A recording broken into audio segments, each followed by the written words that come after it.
ఏం చేస్తున్నావు అండి? నేనా? హాయ్ ఫ్రెండ్స్, నేను ఈరోజు ఎల్లిపాయ అన్నం చేస్తున్నా అండి. అన్నం ఉంది కదా, అన్నము వైట్ రైస్ అన్నం మిగిలిపోయినప్పుడు మనకు ఏం కూరగాయలు లేనప్పుడు ఏం తినబుద్ధి కానప్పుడు అయితే మనం ఎల్లిపాయ అన్నం చేసుకోవాలి. నోరుకైతే ఎంత రుచి ఉంటుందంటే అంత రుచి ఉంటుంది, టేస్టీ ఉంటుంది. ఎల్లిగడ్డలు చాలా తీసుకోవాలండి. ఒక గడ్డ తీసుకోవాలి, మొత్తం ఒక వెల్లుల్లి కాదు ఎల్లిగడ్డ. మన తెలంగాణ భాషలో ఎల్లిగడ్డ అంటారు, తెలంగాణ భాషలో ఎల్లిగడ్డ అంటారు. ఎల్లిగడ్డలు మంచిగా ఎక్కువ తీసుకోవాలి. ఉల్లిగడ్డ, పచ్చిమిరపకాయలు, కరివేపాకు తీసుకొని తాలింపు పెట్టుకుందాం మనం. ఓకే. స్టవ్ ఆన్ ఉంది, కడాయి వేడైంది. స్పూను ఆవాలు జీలకర్ర, ఓకే, కొన్ని పల్లీలు వేసుకున్నాం. అచ్చా.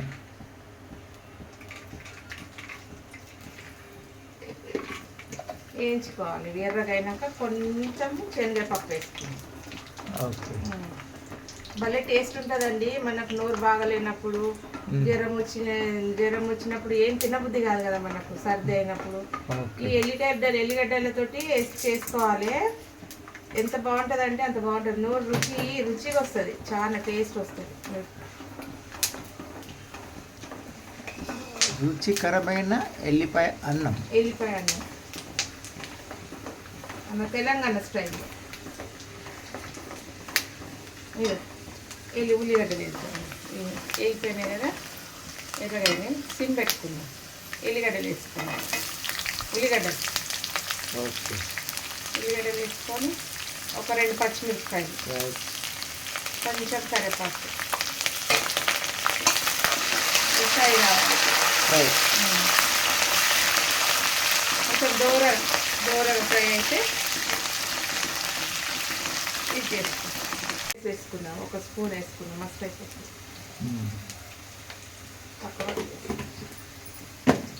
కొంచెం పసుపు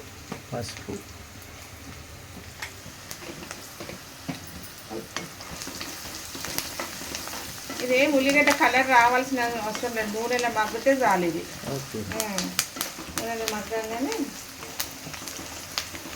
కొంచెం కారం వేస్తాం. సిమ్ పెట్టుకునేయాలి, లేకపోతే కారం మాడుతుంది. వేయంగానే అన్నం వేసేయాలి. ఎక్కువ వేడి కానియద్దు. మనకి ఎల్లిపాయలు కూడా వేస్తాం. ఎంత కావాలో అంత. మంచి కారం 2 స్పూన్లు వేసినది కారం. పచ్చిమిరపకాయలు కూడా ఉన్నాయి కదా, ఇవి ఎల్లిగడ్డ వేసేద్దాం. ఎల్లిగడ్డ కూడా ఫ్రై కావద్దు, వేసేస్తుంది. ఇది మనకు అన్నం మిగిలిపోయినప్పుడు ఏం కూర లేనప్పుడు చేసుకొని తినండి, ఎంత టేస్ట్ ఉంటుందంటే అంత టేస్ట్ ఉంటుంది. వేసేస్తాం కదా.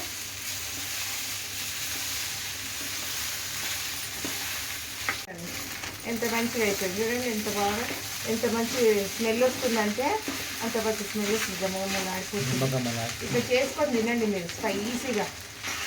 ఎల్లిగడ్డలు మంచిగా ఉండాలి, నెక్కుండాలి, కారం కూడా మంచిగా ఉండాలి.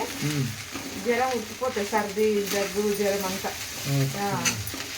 నోరు కూడా టేస్ట్ అవుతుంది. ఇది అయిపోయిందండి, తినడమే. కొత్తిమీర ఉందా? వేసుకున్నాం లాస్ట్. మంచిగా అన్నం కొంచెం వేడి అయినాక అయిపోయింది, వేడి కూడా అయిపోయింది. ఎల్లిగడ్డలు ఇట్లా కనబడాలి, మాడొద్దు. ఎల్లిగడ్డలు ఇట్లా ఉండాలి. పచ్చ దంచి వేసుకోవాలి. తింటుంటే నోట్లోకి వస్తుంటే మంచిగా అనిపిస్తుంది. ఇవ్వండి, పొగలు వచ్చేసింది. పొగలు వచ్చేదాకా ఫ్రై చేసుకోవాలి. ఫ్రై చేసుకొని కొత్తిమీర వేసేసుకుంటాం.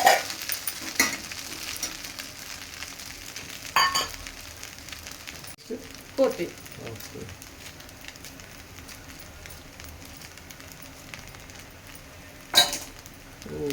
మంచి కలర్ వచ్చేసింది. కొత్తిమీర వచ్చి వేసుకొని తినడం ఇక అంతే. మనకు ఏం కూరగాయలు లేనప్పుడు మంచిగా ఇట్లా చేసుకొని కూడా టిఫిన్ బాక్స్లో పెట్టుకొని పోవచ్చు. ఆఫీస్ పోయేటోళ్ళు కూడా ఎంత బాగుంటుందో, టేస్టీ. చల్లదైనాక కూడా ఇంకా చాలా టేస్ట్ అవుతుంది. ఇదండి రెడీ. ఎల్లిపాయ అన్నం రెడీ. కట్టేద్దాం. ఇదండి, వేసుకొని తిందాము. ఓకే. ఇది వానాకాలం కదండి ఇప్పుడు. ఆ. ఇట్లా పిల్లలకు టిఫిన్ బాక్స్లో చేసి కట్టండి. ఎంత మంచి సర్ది రాదు, దగ్గు రాదు, ఏం రాదు. అసలు ఎంత మంచిగా ఆరోగ్యంగా ఉంటారు పిల్లలు అంటే. వెళ్ళిపోయి అన్నం చేసి పెట్టండి పిల్లలకు. చాలా మంచిది హెల్త్కి కూడా. పిల్లలకు సర్ది కాదు, ఏం కాదు, జ్వరం కూడా రాదు. ఎల్లిగడ్డ ఎంత ఆరోగ్యం మనకు. చూడు పిల్లలకు కారం తక్కువ వేసి, పచ్చిమిరపకాయలు వేయకుండా ఉట్టి ఎల్లిగడ్డ కారం వేసి ఇట్లా ఫ్రై చేసి మంచిగా పప్పులు ఎక్కువ వేసి చేసిర్రు అనుకో,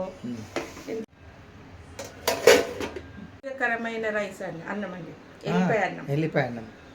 చాలా పెద్దలకు కానీ పిల్లలకు కానీ ఎవరికైనా కూడా ఇది తిన్నారంటే సర్ది మట్టు మాయమైపోతుంది. ఎంత స్పైసీగా అవుతుందంటే అంత స్పైసీగా. ఎల్లిగడ్డ వేడిగుందా?